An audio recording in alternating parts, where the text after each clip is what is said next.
What's up, basketball fans? Welcome to the Warriors Report. I want to break some news down with you. Some news came out about Pascal being traded to the Warriors. There's some talks going on. First of all, guys, slow down, take a deep breath. There's literally no rumors about Pascal heading to the Warriors. The Toronto Raptors and Warriors have had no talks. It's literally one reporter saying, watch out for Pascal Siakam as one name to watch. There is nothing going on in terms of trade talks.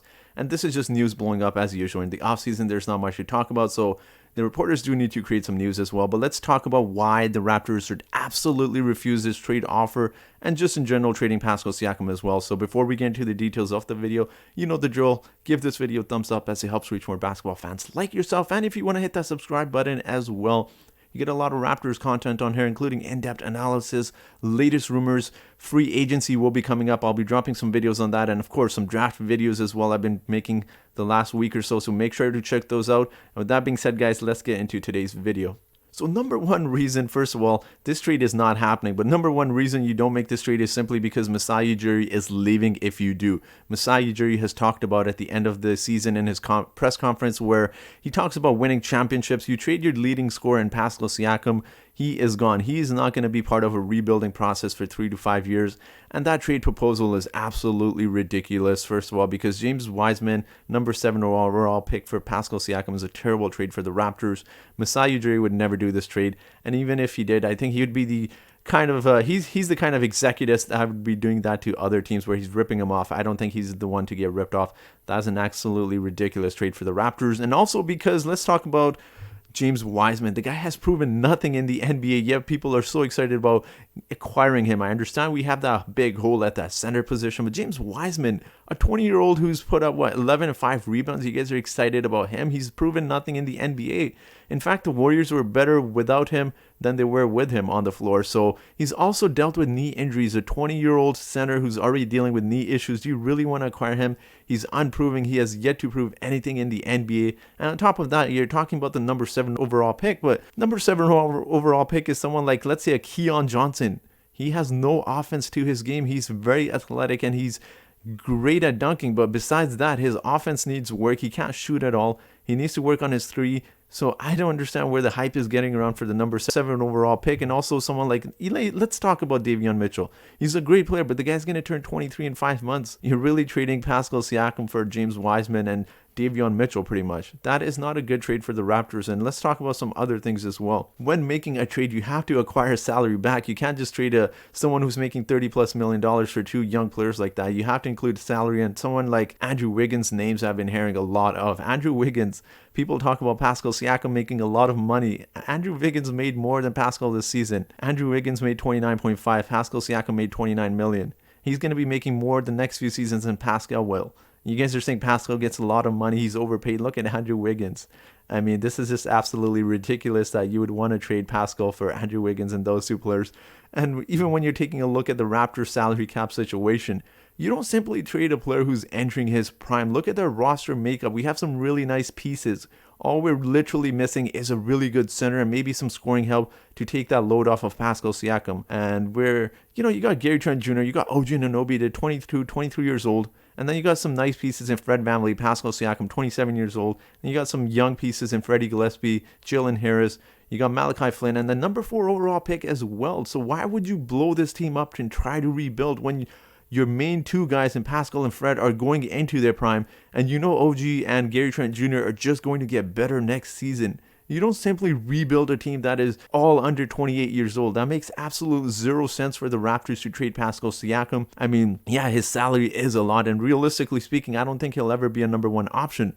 But he's a proven champion. He's won a champion. He's 2nd all NBA. Why would you trade him for that? That's a terrible return for the Raptors. And like I said, it just makes no sense when you're taking a look at contracts. I mean, maybe if you're taking a look at, you're talking about, saving money. Andrew Wiggins has 1 year less, but Pascal Siakam also has that player option on his 2023-2024 contract, so he could potentially opt out early as well. And when you talk about building around OG Anunoby and Gary Trent Jr., well, you take a look at OG Anunoby's contract. He has a player option on that last 2024-2025 season as well. So realistically, if you're building around them, you're going to have to pay OG a lot of money in a few years as well. He's going to opt out and ask for at least $22 plus million. The NBA salary is going to increase by then. And then how do you construct your roster around that? It's going to be a lot of money you're going to be paying OG Anunoby. And the fact that you have yet to see OG Anunoby as a number even 2 option consistently. Defenses haven't focused on in OG Anunoby, as great as he is. This is not to hate on OG Anunoby, but people give Pascal Siakam a lot of hate. And that is because defenses have started to focus on him. And this was his first year as a number 1 option.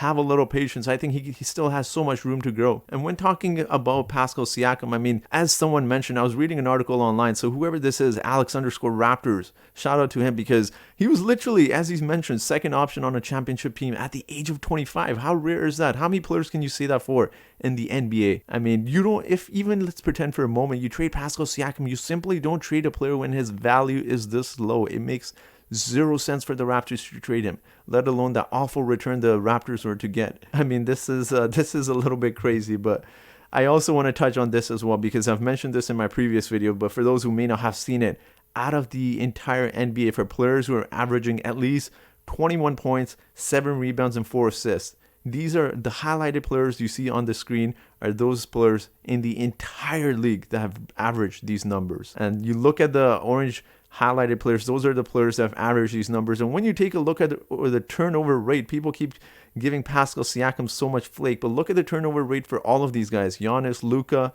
Nikola, Jason Tatum, Julius Randle, who people kept comparing Pascal to, had that awful playoff run, Russell Westbrook. All of these guys are averaging more than 3 turnovers per game, except for Jason Tatum. Pascal Siakam's averaging less turnovers than these guys. Now, this is not to say Pascal's better than these guys, but for all of the flake that Pascal gets, look at some of the other areas he contributes in: his rebounding, his assist. He gets you a steal a game. His free throw percentage isn't all that bad. I mean, there's definitely some areas he needs to improve him. I'm not saying we shouldn't hate on him, but simply hating on Pascal Siakam, saying spinny P, all of this thing is absolutely ridiculous. I mean, no one was mentioning this in the NBA Finals when he scored 32 points on 80 somewhat percent field goal percentage. I mean, this guy, yeah, he may not be clutch, but he's still working on it. It's a work in progress. Pascal Siakam is a young player who will improve. He's still got so much room to improve in. We have to remember, this guy didn't play basketball till 16 or 15, 16 years old. And the fact that this guy made that jump is absolutely successful for Pascal Siakam is crazy. He's proven to become so much better than most people have ever predicted. I don't see why he's going to stop now. He's 26, 27 years old. He's only going to get better. And I mean, taking a look at the next screen as well, you're trading Pascal Siakam. Yeah, you may be rebuilding. The Raptors were 19th in the league in scoring. You're trading a 20-plus point scorer away. Who else are you going to get? I just don't see how this logic makes any sense for the Raptors to blow up the team when we're literally a few pieces away from making a deep run in the playoffs. I think it makes absolute 0 sense. I mean, when you talk about Pascal Siakam, as I mentioned just now, the guy's improved literally every season besides last season. He's made 2 jumps of averaging more 6 points per season, 7.3 to 16.9, 16.9 to 22.9. Now, I'm not saying he's going to jump to 27 points for next season. I think he's actually probably going to stay around this mark just because we're getting some really nice pieces in Gary Trent Jr. I expect OG to make a huge jump. We're going to be getting a number 4 overall pick. So I think in terms of statistics, I think Pascal Siakam's going to average less just because he's not going to be expected to do as much. So maybe the pieces around him will grow. They'll get better. We get some more bench pieces to help scoring wise. We get a center in there, and all of a sudden the Raptors are making a deep playoff push. I don't doubt that. I think you have to let this core grow. You don't just blow up a team that's got 2 core pieces that are 27 years old, and they got some really nice pieces at 22 and 23 years old. Let this team grow. Let's see what they can do. And as I mentioned, you don't trade Pascal Siakam even if you consider that when his value is at the lowest. You let him, give him a few more seasons of letting him run with the team. Let this core run together. They're a spectacular core, and I definitely do see them making a deep playoff run. I mean, when you compare them to other teams, Miami Heat is, in a weird situation where Jimmy Butler is 32, 33 years old, and they got some young pieces, so they're in the middle of nowhere.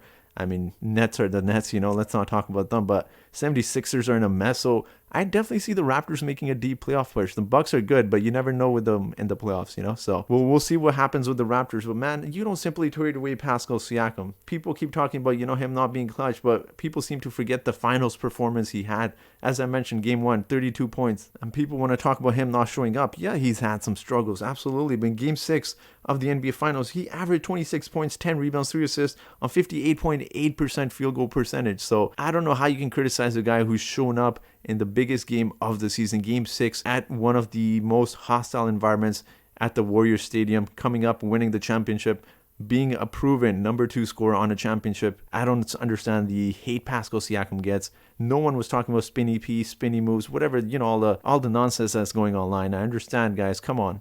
Don't follow the narratives of people, trolls online. Form your own opinions. Love our team. We had one bad season in Tampa Bay, and we know all of the reasons why. But let's come back stronger next season. Let's support our Raptors. Let's support our players. And that will be it for this video, guys. So leave your comments below. Let me know what you think of this ridiculous trade. But let me know your comment section, guys, if you think this is a good or bad trade. Let me know all of that fun stuff in the comment section. Thank you so much for watching, and have a great day.